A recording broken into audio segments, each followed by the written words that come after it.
Assalamualaikum warahmatullahi wabarakatuh. Halo semua, bertemu lagi bersama saya, Asmol Arbi di channel Asmol ID. Di video kali ini saya akan menunjukkan cara men-setting perangkat access point Netis WF2411E sebagai access point router. Dan di sini sudah saya siapkan perangkatnya dan berikut adalah tampilan boxnya.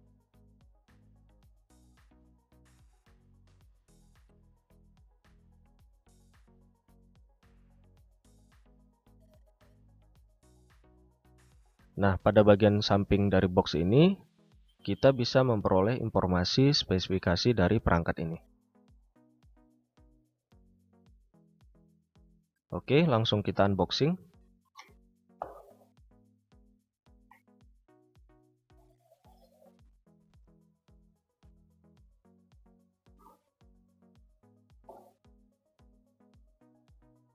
Yang pertama ada Quick Installation Guide. Unit perangkat access point Netis WF2411E.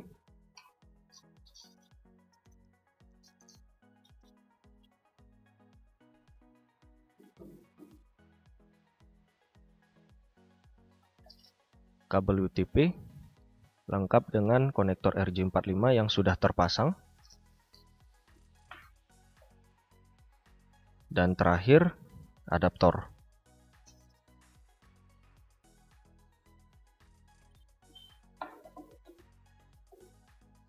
Nah, sekarang kita akan lakukan instalasi pemasangan kabel sesuai dengan skema jaringan berikut ini.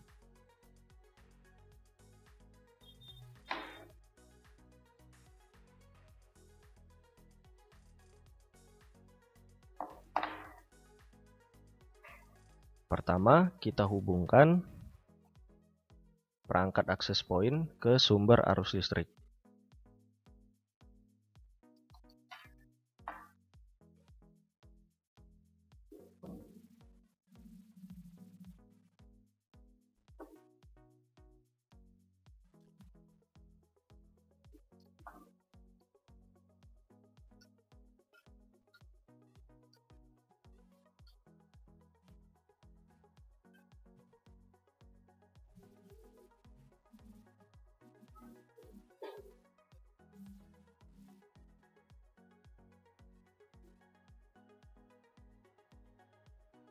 Oke, perangkatnya aktif.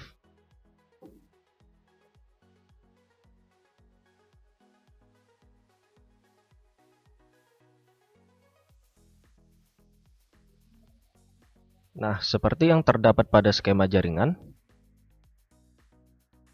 Untuk kabel yang pertama, ini berasal atau terhubung secara langsung dengan modem atau sumber jaringan internet. Dan ini kita hubungkan ke port 1 yang ada di sini.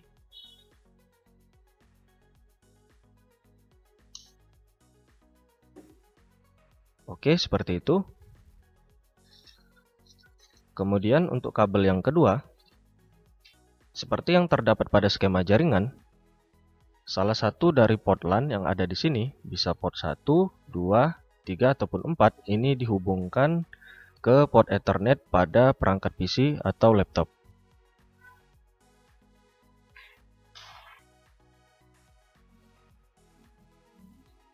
Nah, ini dia kabel yang kedua.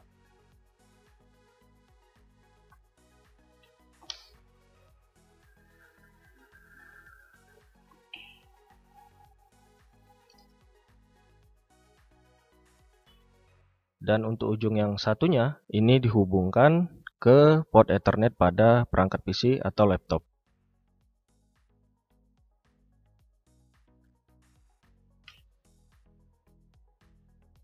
Oke, terhubung.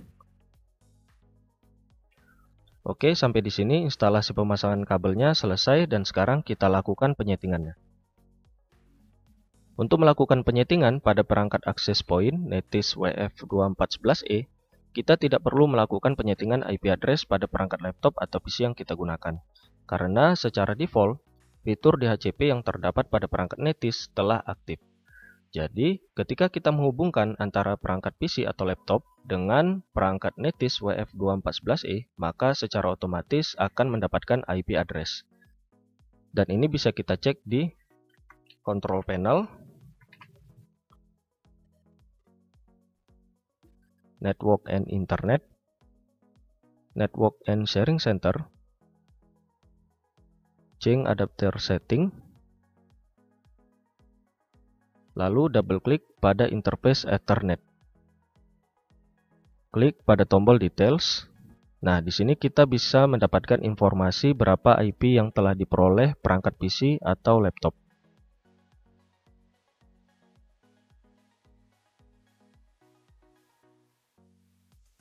Nah, langsung saja kita buka web browser.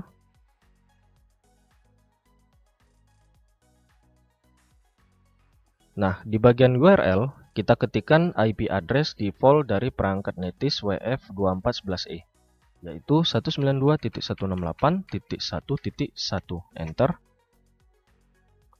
Oke, muncul halaman konfigurasi. Masuk ke menu Advanced. Masuk ke menu Network. Perhatikan, pada bagian WAN type, pastikan yang dipilih adalah wired ya. Kenapa?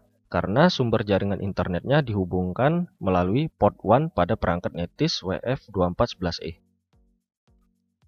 Lalu pada bagian WAN settings, untuk WAN connection type, ini kita ganti menjadi static IP. Nah, untuk format IP address-nya mengikuti dari format IP address dari sumber jaringan internet.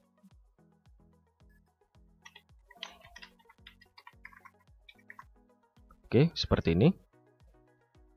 Untuk subnet masknya 255.255.255.0.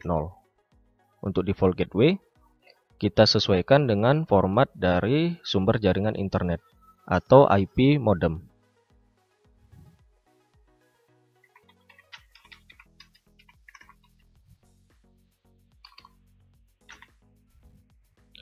Untuk primary DNS, di sini saya menggunakan DNS Google. Secondary DNS sama, saya juga menggunakan DNS Google.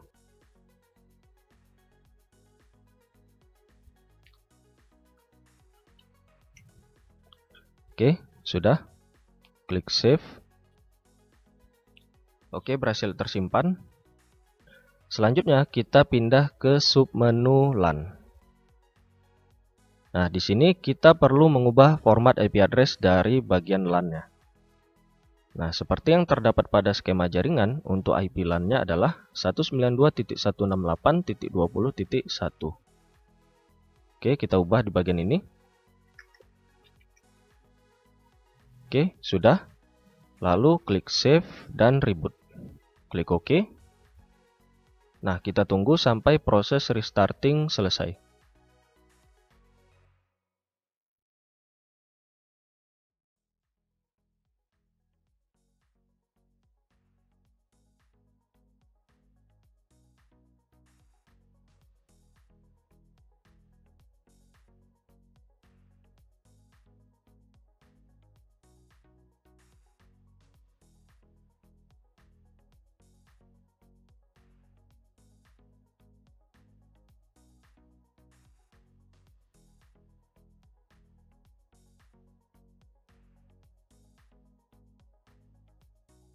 Oke, proses restarting sudah selesai.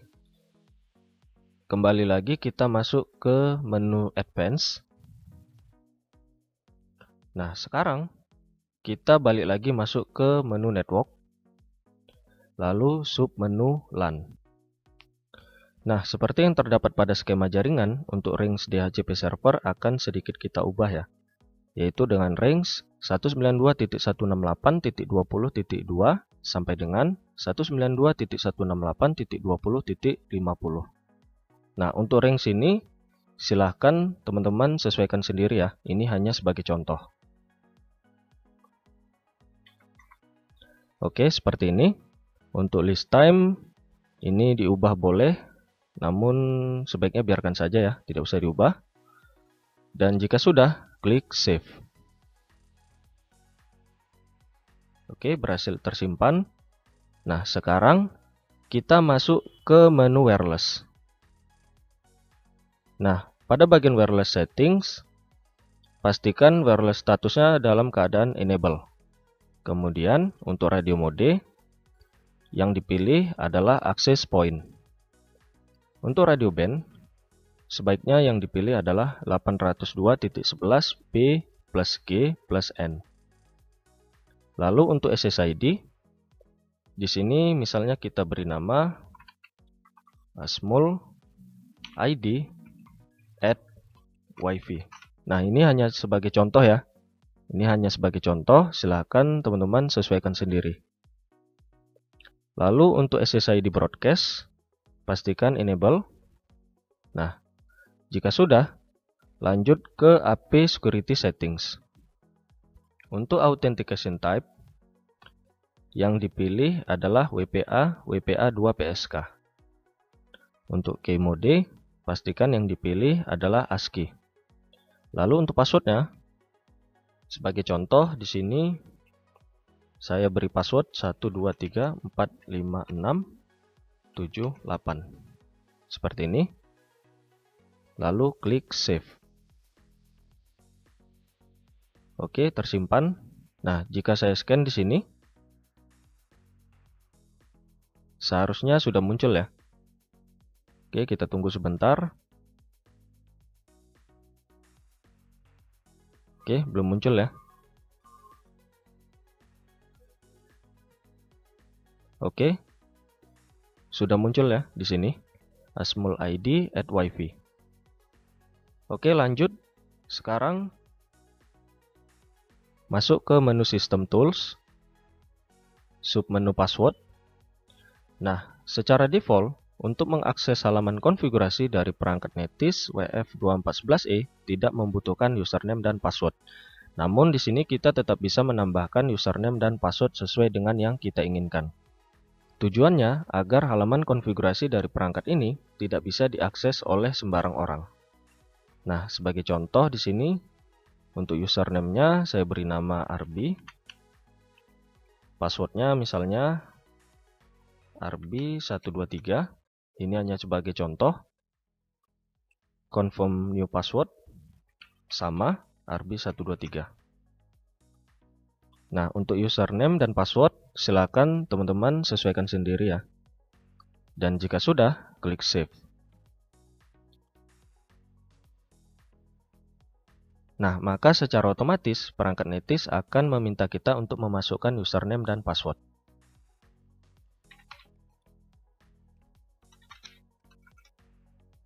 Klik sign in. Oke. Masuk kembali. Nah, terakhir masuk ke submenu sistem restart. Lalu klik restart. Klik OK. Nah, kita tunggu sampai proses restartingnya selesai.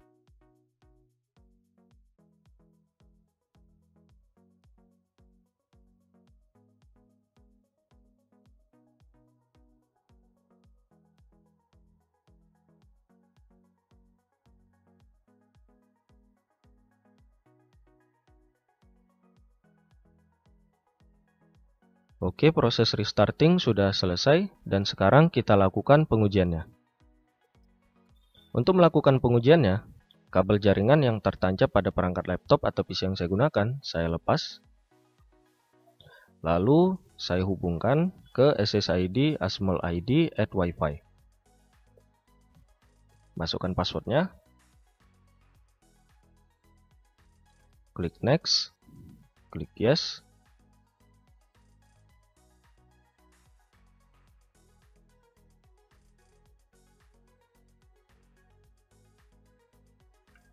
Oke, connected.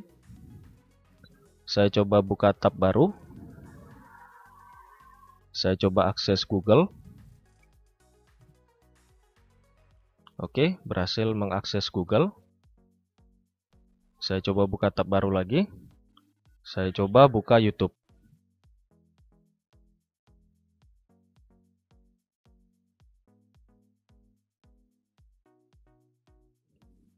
Nah, berhasil ya untuk mengakses YouTube.